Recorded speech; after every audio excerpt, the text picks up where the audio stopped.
Shalom, selamat pagi, selamat hari Paskah, selamat bertemu kembali di dalam kasih Tuhan Yesus Kristus.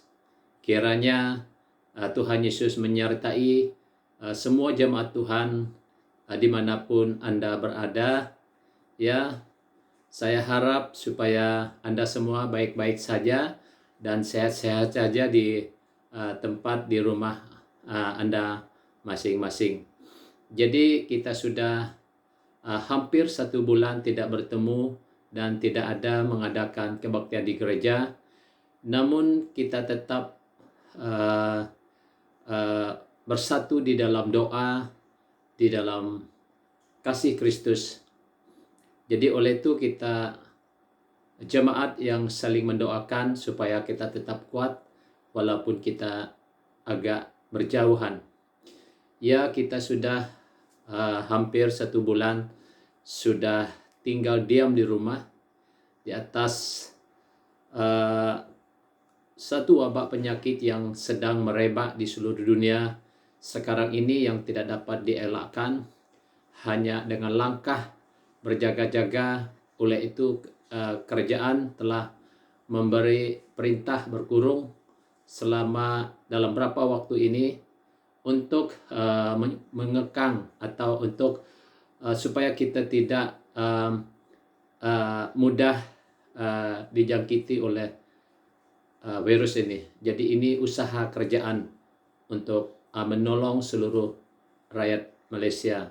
Jadi walau bagaimanapun kita bersyukur karena kita tetap ada seperti mananya ada hari ini, semuanya oleh karena kasih dan anugerah Tuhan. Jadi hari ini adalah hari kematian Kristus, Good Friday, yang dirayakan oleh seluruh umat Kristen di seluruh dunia. Jadi kita juga tidak terlepas masa peluang ini untuk sama-sama merenungkan firman Tuhan mengenai kematian Tuhan Yesus. Jadi oleh itu sebelum kita terus kepada firman Tuhan yang kita mau renungkan pada hari ini atau kita mau belajar pada hari ini, mari kita berdoa sebentar. Haleluya. Bapa kami di surga, Bapa yang kami kasihi, di dalam nama Tuhan Yesus kami datang di hadirat Tuhan pada saat ini mengucap syukur karena waktu ini, masa ini kami boleh berhimpun bersama-sama walaupun kami berjauhan, namun kami satu di dalam Tuhan dan sama-sama belajar dan menikmati sabda firman Tuhan pada pagi hari ini. Dan kiranya Tuhan Yesus Engkau menyertai seluruh jemaat Tuhan, pelihara, lindungi dan berkatilah jemaat-Mu ya Tuhan. Terima kasih, kami juga berdoa supaya Engkau terus memberkati kami lewat firman Tuhan yang akan kami sama-sama pelajari pada hari ini, supaya kami dikuatkan, diteguhkan di dalam kami menyelidiki lebih dalam lagi firman Tuhan, kebenaran firman Tuhan ini. Tuhan, kami sadar bahwa hari ini 2000 tahun yang lalu adalah hari kematian Tuhan Yesus di atas kayu salib. Tuhan Yesus di mana Tuhan menunjukkan kasih-Mu sehingga Engkau sanggup menderita, disiksa, bahkan dibunuh di atas kayu salib demi oleh karena kasih-Mu yang begitu besar, sehingga kami dapat keselamatan di dalam Tuhan. Terima kasih Tuhan, kami serahkan semua ini dalam tangan Tuhan. Terima kasih, dalam nama Tuhan Yesus kami sudah berdoa. Amin.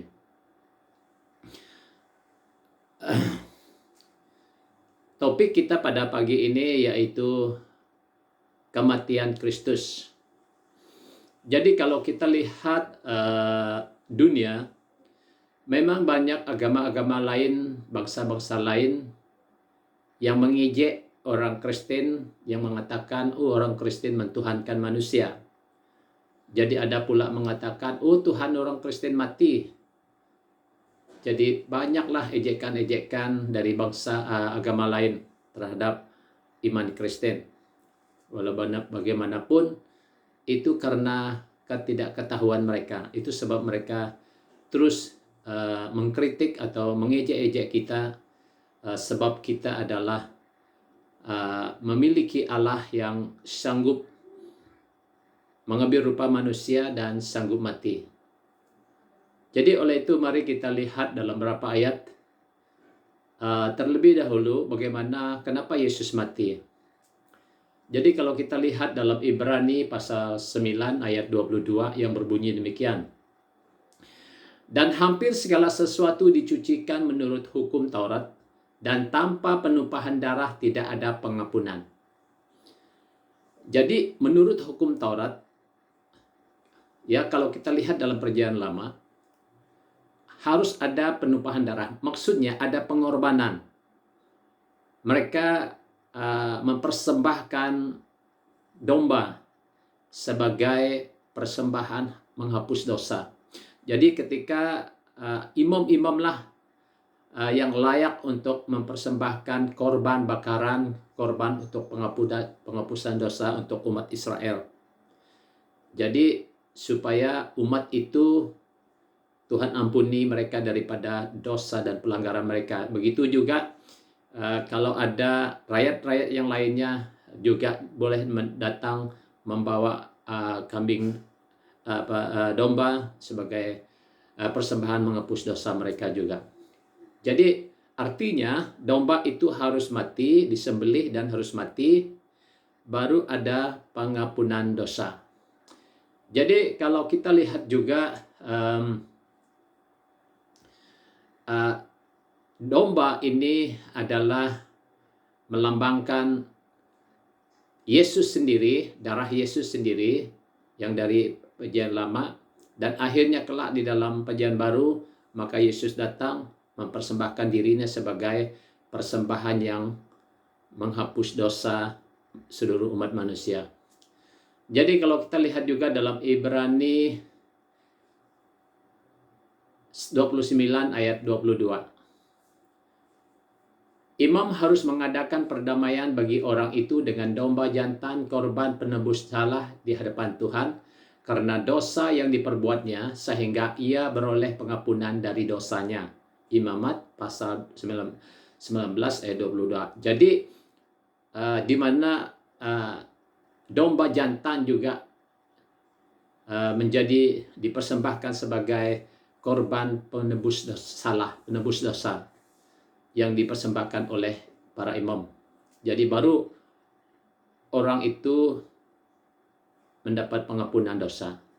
Itu Perjanjian Lama dalam hukum Taurat. Nah, kalau kita lihat juga dalam Imamat pasal 9 ayat 18 juga mengatakan, ia menyembelih juga lembu dan domba jantan yang akan menjadi korban keselamatan bagi bangsa itu.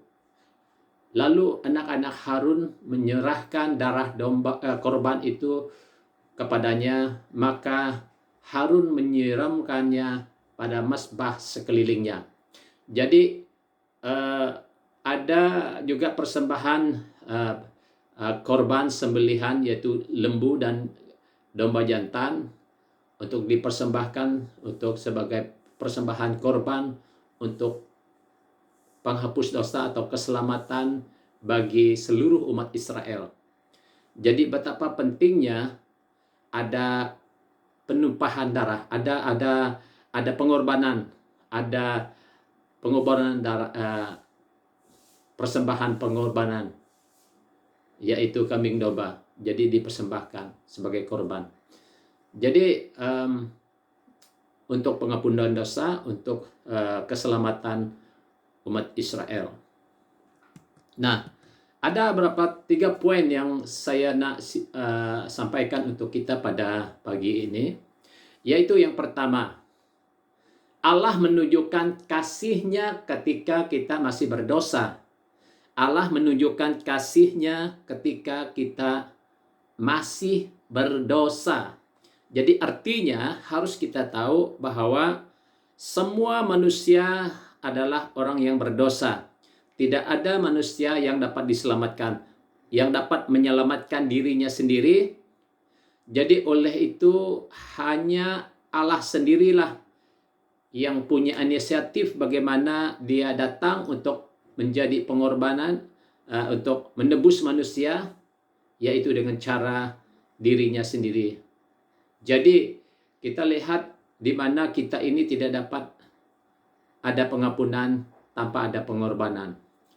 Jadi karena kasih Allah ketika kita masih berdosa, di saat kita masih berdosa, di saat kita hidup di dalam kegelapan, saat itulah Allah mengasihi kita. Mengasihi kita, oleh itu maka dia datang. Yesus mengambil rupa manusia. Nah, kalau kita lihat ayat Roma pasal 5 ayat 88, pasal 5 ayat 8, akan tetapi Allah menunjuk kasih-Nya kepada kita oleh karena Kristus telah mati untuk kita ketika kita masih berdosa. Ketika kita masih berdosa, Kristus telah mati untuk kita. Jadi, betapa besarnya pengorbanan itu.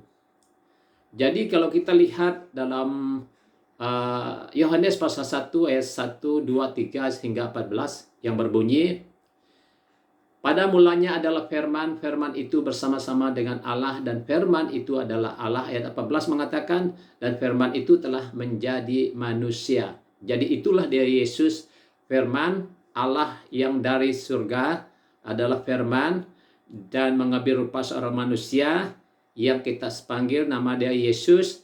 Dialah jadi juru selamat kita. Dialah yang mati di atas kayu salib.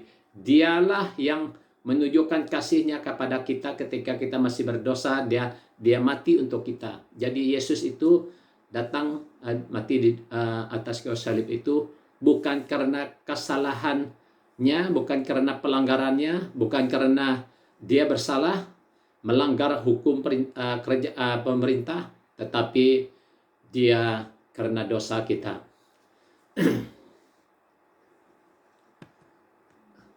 Nah, kalau kita lihat juga di dalam Roma pasal 6 ayat 10. Sebab kematiannya adalah kematian terhadap dosa, satu kali untuk selama-lamanya, dan kehidupannya adalah kehidupan bagi Allah. Jadi, kematian Kristus di atas kayu salib adalah kematian terhadap dosa, yaitu terhadap dosa. Ia mati terhadap dosa satu kali untuk selama-lamanya, satu kali. Jadi dahulu dalam perjanjian lama, dalam Taurat Israel, orang Israel tak putus-putusnya mempersembahkan kambing domba sebagai korban menghapus dosa. Dan ketika Yesus telah mati di atas kayu salib, maka tidak perlu lagi ada korban-korban yang lain. Hanya satu kali untuk selama-lamanya. Dia kehidupannya adalah bagi Allah, yaitu Roma pasal 6 ayat 10. Nah, yang kedua, Kristus mati untuk semua orang. Jadi ada penafsiran, ada pandangan yang mengatakan begini, Kristus mati bukan untuk semua orang, hanya mati untuk orang percaya saja. Jadi pandangan ini, pendapat ini, saya pikir itu keliru. Mengapa tidaknya salah? Sebab dari semula tadi sudah kita tahu bahwa kematian Yesus terhadap dosa, artinya apa dosa manusia. Dalam Yohanes pasal 3 ayat 16 mengatakan, karena begitu besar kasih Allah akan dunia ini, sehingga ia telah mengurniakan anaknya yang tunggal, supaya setiap orang yang percaya kepadanya tidak binasa, melainkan memperoleh hidup yang kekal. Artinya, dia mati untuk semua orang, bukan orang percaya sahaja. Nah, sebab tadi dikatakan bahwa dia mati ketika kita masih berdosa. Bukan karena kita orang percaya, bukan. Karena kita orang berdosa, dia mati. Jadi artinya, Kristus mati untuk semua orang, tetapi keselamatan berlaku kepada barang siapa yang menerima dia. Barang siapa percaya kepada dia. Barang siapa yang menerima dia sebagai Tuhan dan Juru Selamat. Kalau kita lihat di seluruh dunia, sungguh pun Tuhan Yesus mati untuk semua manusia. Apakah manusia semua selamat? Tidak. Sebab kenapa? Sebab terlalu ramai orang yang tidak mau percaya. Terlalu banyak orang di dunia ini tidak mau percaya kepada Tuhan Yesus, walaupun mereka sudah diberitakan, sudah mengetahui bahwa Yesus itu Juru Selamat, tetapi masih tetap tidak percaya. Jadi mana mungkin mereka diselamatkan? Jadi hanya berlaku kepada barang siapa percaya kepada Yesus, dialah yang diselamatkan. Nah, kalau kita lihat dalam ayat yang lain juga. 2 Korintus pasal 15 pasal 5 ayat 15. Dan Kristus telah mati untuk semua orang. Nah, jangan jelas. Dan Kristus telah mati untuk semua orang, supaya mereka yang hidup tidak lagi hidup untuk dirinya sendiri, tetapi hidup untuk Dia yang telah mati dan dibangkitkan untuk mereka. Nah, artinya Kristus telah mati untuk semua orang. Akan tetapi ia berlaku kepada yang percaya. Yang percaya kepada Yesus. Jadi yang percaya kepada Yesus itu harus bukan lagi hidup untuk dirinya sendiri, tetapi hidup untuk Tuhan Yesus yang telah mati untuk mereka. Jadi oleh itu saudara-saudara, kita lihat bahwa sekarang kita telah mendapat keselamatan. Sekarang kita telah mendapat kepastian yang pasti, kita memiliki keselamatan di dalam Tuhan Yesus. Jadi Yesus, firman Tuhan mengatakan supaya kita tetap hidup di dalam Dia yang telah mati untuk kita.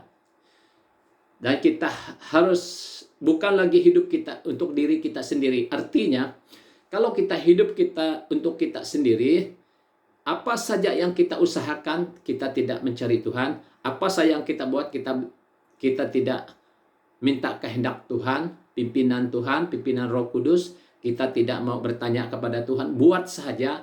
Itu artinya kita hidup menurut kehendak kita sendiri, mencari keuntungan diri sendiri. Tetapi ketika kita hidup untuk Dia yang mati untuk kita, artinya kita harus menjadi pelaku firman-Nya yang telah mati untuk kita. Itu bermakna kita telah hidup untuk Dia. Nah, kalau kita lihat dalam 2 Korintus pasal 4 ayat 10. Kami senantiasa membawa kematian Kristus di dalam tubuh kami, supaya kehidupan Yesus juga menjadi nyata di dalam tubuh kami. Kalau kita lihat menurut Rasul Paulus ya. Rasul Paulus, rasul-rasul, kemanapun mereka pergi, mereka membawa kematian Kristus. Artinya, mereka senantiasa memberitakan tentang kematian Tuhan Yesus. Mereka senantiasa membawa kematian Kristus itu dalam tubuh mereka, baik dari segi kesaksian hidup mereka, ketekunan mereka, ketaatan mereka, di mana mereka mengasihi orang lain, sanggup berkorban demi untuk keselamatan orang lain. Bermakna bahwa para rasul ini telah membawa kematian Tuhan Yesus di dalam tubuh mereka, dimanapun mereka pergi. Jadi itu yang dikatakan oleh Paulus. Jadi maksudnya, hidup kita sebagai orang percaya, seharusnya lah kita membawa kematian Tuhan Yesus di dalam diri kita, di tempat kita kerja, di tempat kita kemana kita pergi, apa yang kita usahakan, kita patut membawa kematian Kristus, yaitu berusaha untuk menjadi saksi kepada orang yang belum mengenal Kristus. Sebab kamu telah dibeli dengan harganya yang telah lunas dibayar, karena itu muliakanlah Allah dengan tubuhmu. 1 Korintus pasal 6 ayat 20. Dikatakan di situ. Jadi oleh karena Kristus mati untuk semua orang, artinya bahwa Kristus telah beli kita. Harga yang Tuhan Yesus bayar adalah kematian Dia di atas kayu salib. Artinya saya dan saudara, kita semua, Tuhan sudah beli kita. Ya, Tuhan sudah beli kita menjadi miliknya, menjadi kepunyaannya, supaya dalam diri kita memuliakan Tuhan, memuliakan Dia yang telah mati untuk kita, yang telah beli kita untuk menjadi miliknya. Nah, kalau kita yang ada beli rumah, yang beli kereta, Dan kalau kita beli rumah, artinya rumah itu milik kita karena kita sudah beli. Kalau kita beli kereta juga, kereta contoh, ada green card ya, sebagai bukti ada nama kamu di dalam green card itu, sebagai bukti bahwa kereta itu milik kamu, bahwa kereta itu sudah kamu beli. Jadi apa saja yang kamu buat dengan kereta itu, memadu dia pergi ke sana kah, apakah terpulang kepada kamu sebab kamulah tuannya, kamulah memiliki dia. Nah, sama halnya dengan kehidupan orang percaya kepada Kristus yang telah ditebus oleh Tuhan, yang telah dibeli oleh Tuhan, yaitu kita ini adalah sudah menjadi milik Tuhan. Maka apa yang Tuhan mau adalah kita memuliakan Dia di dalam tubuh kita, mengucap syukur kepada Dia, mempersembahkan diri kita sebagai persembahan yang kudus, yang harum, yang berkenan di hadapan Allah. Sebab Dia milik hati kita, milik kita, roh kita, milik Tuhan. Jadi wajarlah kita memuliakan Tuhan dengan tubuh kita, dengan hidup kita. Jadi sangat-sangat penting, saudara.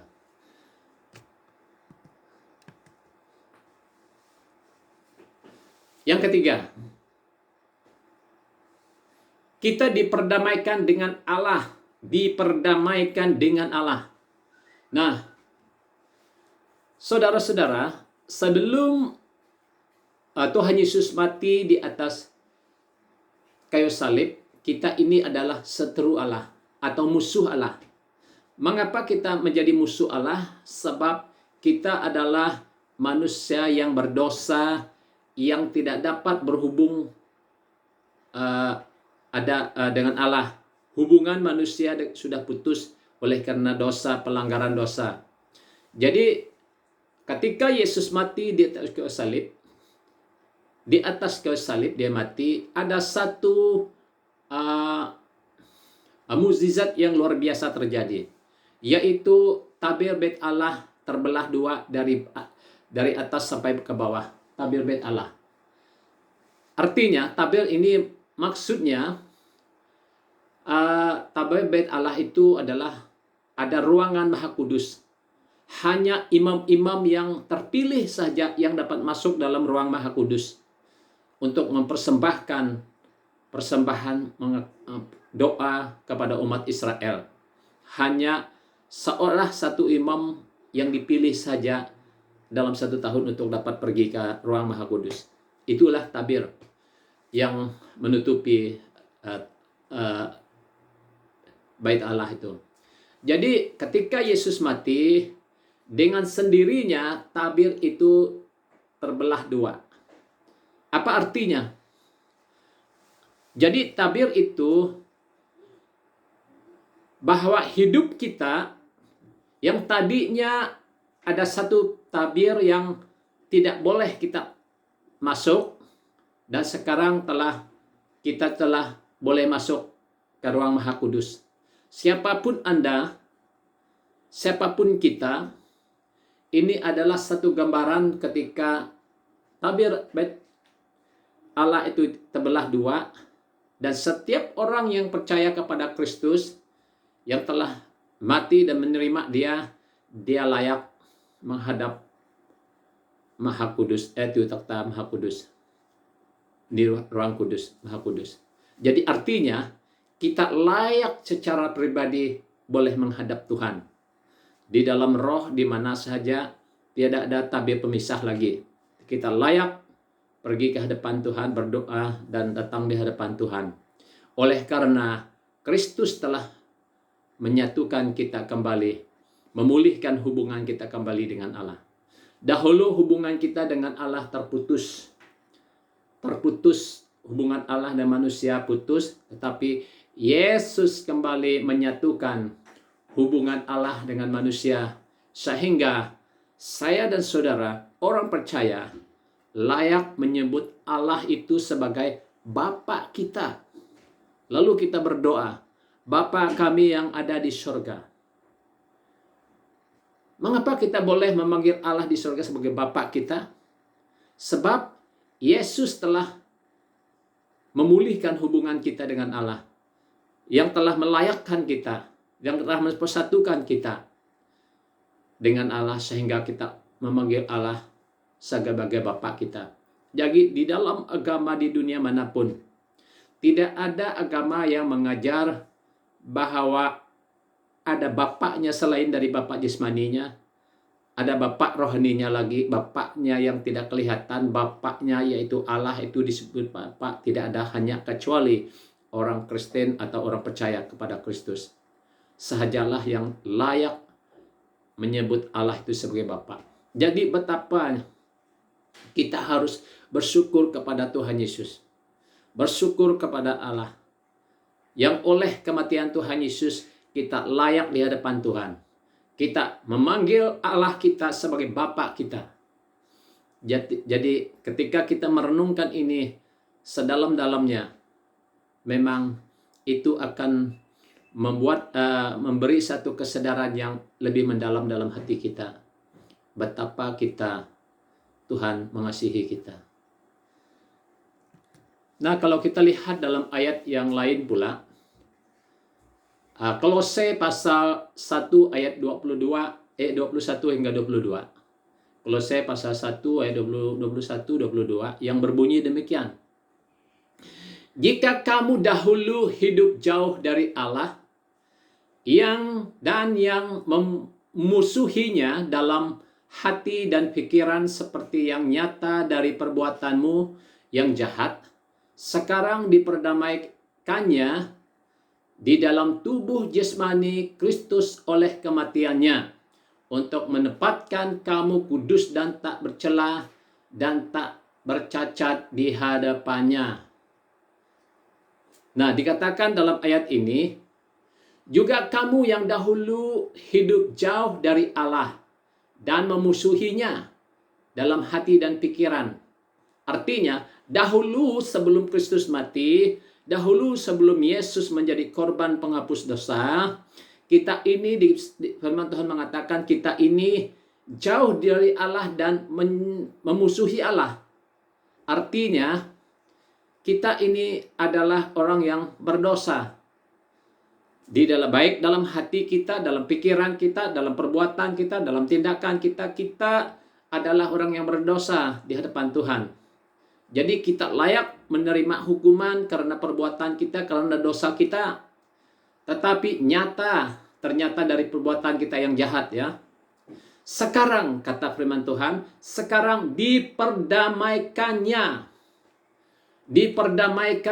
di dalam tubuh jasmani Kristus oleh kematiannya. Jadi diperdamaikan. Saya dan kamu dan kita semua telah diperdamaikan oleh kematian Kristus, oleh kematian tubuh jasmani Kristus di atas kayu salib.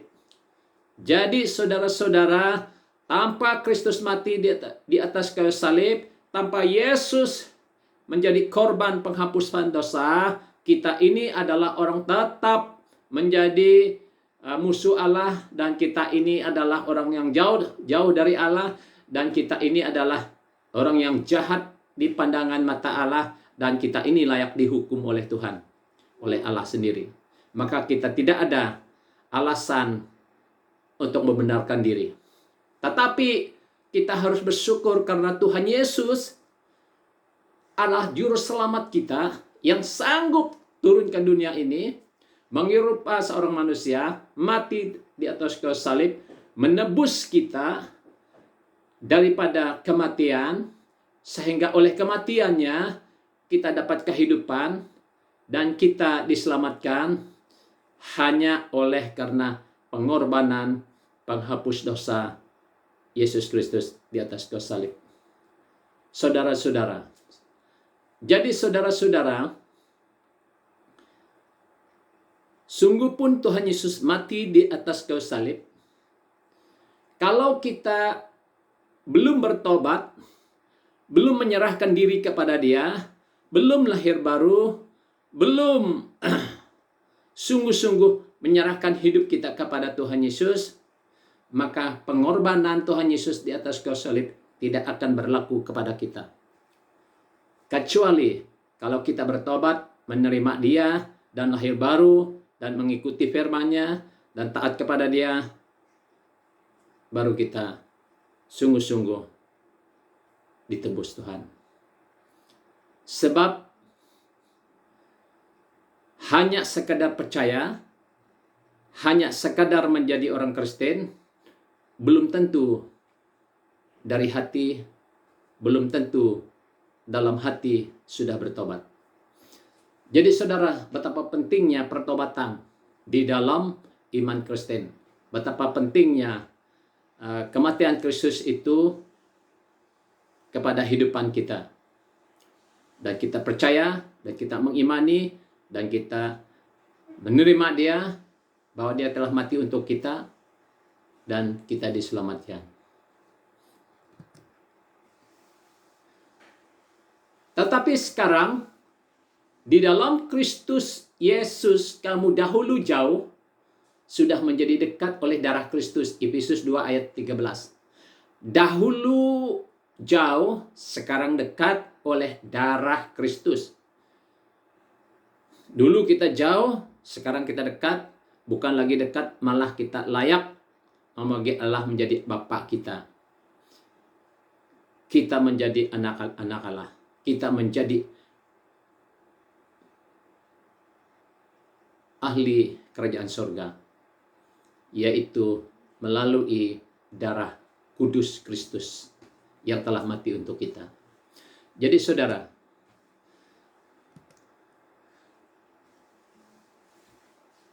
mari kita merenungkan kematian Tuhan Yesus. Saudara, Kristus telah mati untuk kita. Apakah saya, kamu sudah mati untuk Kristus? Itu menjadi pertanyaan. Artinya, kalau kita mati untuk Kristus, arti matikanlah segala yang duniawi. Matikanlah hal-hal yang menajiskan kehidupan kita. Singkirkanlah, jauhkanlah. Itu dalam arti kata mati terhadap hidup lama kita. Kita harus mati terhadap hidup lama kita. Kita harus mati terhadap karakter lama kita, sifat lama kita. Dan memiliki sifat yang baru, perangai yang baru, hati yang baru, pikiran yang baru di dalam Kristus Yesus. Sebab jika kita ketika masih seteru diperdamaikan dengan Allah oleh kematian anaknya, lebih-lebih kita yang sekarang diperdamaikan pasti akan diselamatkan oleh hidupnya. Pasti diselamatkan oleh hidupnya. Sebab jika kita ketika masih seteru diperdamaikan dengan Allah oleh kematian anaknya, dan sekarang kita diperdamaikan, lebih-lebih lagi kita diselamatkan oleh hidupnya. Artinya, Kristus telah mati dan bangkit dan kita diselamatkan oleh hidupnya. Jadi oleh itu saudara-saudara, hari ini kita berbicara tentang kematian Tuhan Yesus. Saya harap pada Ahad nanti kita akan berbicara tentang kebangkitan Tuhan Yesus. Itu yang lebih penting juga, lebih penting. Tentang kebangkitan Tuhan Yesus. Jadi saudara-saudara, sekali lagi ingin saya mendorong kita bersama supaya kita merenungkan tentang kematian Tuhan Yesus 2000 tahun yang dahulu. Betapa besarnya kasih Allah. Kasih Allah yang sanggup meninggalkan kemuliaannya. Kasih Allah yang sanggup meninggalkan taktanya. Dan sanggup mengambil rupa seorang manusia. Dan sanggup mati di atas kayu salib. Yang tidak dapat masuk akal bagi agama lain. Tetapi dengan iman kita yakin dan percaya bahwa semua ini adalah karena kasih Allah. Dan kita percaya bahwa melalui kematiannya akan ada kehidupan di dalam orang yang percaya yang kepada Dia. Jadi Terima kasih. Tuhan Yesus memberkati. Mari kita berdoa. Haleluya. Bapa kami di sorga, kami mengucap syukur kepada Tuhan karena Engkau hadir di tengah kami pada pagi ini ketika kami merenungkan firman Tuhan. Engkau telah berbicara kepada kami Tuhan lewat hamba-Mu yang menyampaikan tentang kematian Tuhan Yesus. Betapa pentingnya kami mengenal Engkau, kasih Tuhan yang begitu besar terhadap hidup kami ketika kami masih berdosa. Engkau sanggup mati di atas kayu salib. Demi kasih-Mu yang besar itu menebus kami daripada dosa sehingga kami dapat keselamatan karena anugerah Tuhan yang Tuhan berikan percuma kepada kami melalui iman percaya kami kepada Tuhan Yesus yang telah mati untuk kami, untuk menebus kami daripada dosa kami. Terima kasih Tuhan, karena karya pengorbanan Tuhan Yesus di atas kayu salib adalah satu perkara yang luar biasa, yang tak terselami kasih Tuhan yang luar biasa. Terpujilah nama Tuhan. Kami bersyukur Bapa karena Engkau telah mendengar doa kami. Haleluya. Dalam nama Tuhan Yesus kami sudah berdoa. Amin.